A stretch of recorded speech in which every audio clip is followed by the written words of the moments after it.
আজকে সব জিনিসপাতি পরিষ্কার করতেছিলাম।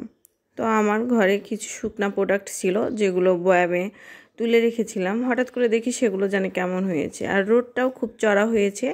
সেজন্য ভাবলাম আমার যে এত জিনিস শুকনো জিনিসপাতি আমি কৌটাতে ভরে রেখেছি, টুকিটাকি সবগুলোই রোদে দিব। সেজন্য সবগুলো আমি রোদে দিলাম। এখানে ছিল কুমড়া বড়ি, ছিল শুকনা মরিচ, ছিল শুটকি মাছ, কাজু বাদাম, তারপরে হচ্ছে ডাল ফুরুঙ্গি, তিল ছিল, ইচার শুটকি ছিল 2-3 রকমের, চেলা মাছের শুটকি, এখানে ছিল চিয়া সিড, এখানে ছিল আলুর চিপস, সাবুদানা ছিল, আর এটা ছিল ফুলপিঠা। আর বয়ামগুলো আমি খুব সুন্দর করে ধুয়ে রোদে দিয়েছি।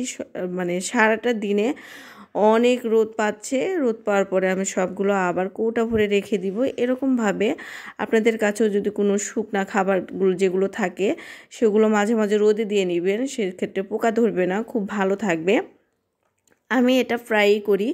যেদিনই দেখি রোদগুলো একটু চড়া, খুব ভালো রোদ উঠেছে, সেদিনে আমার সব জিনিসপাতিগুলো আমি রোদে দিয়ে থাকি। আল্লাহ হাফেজ।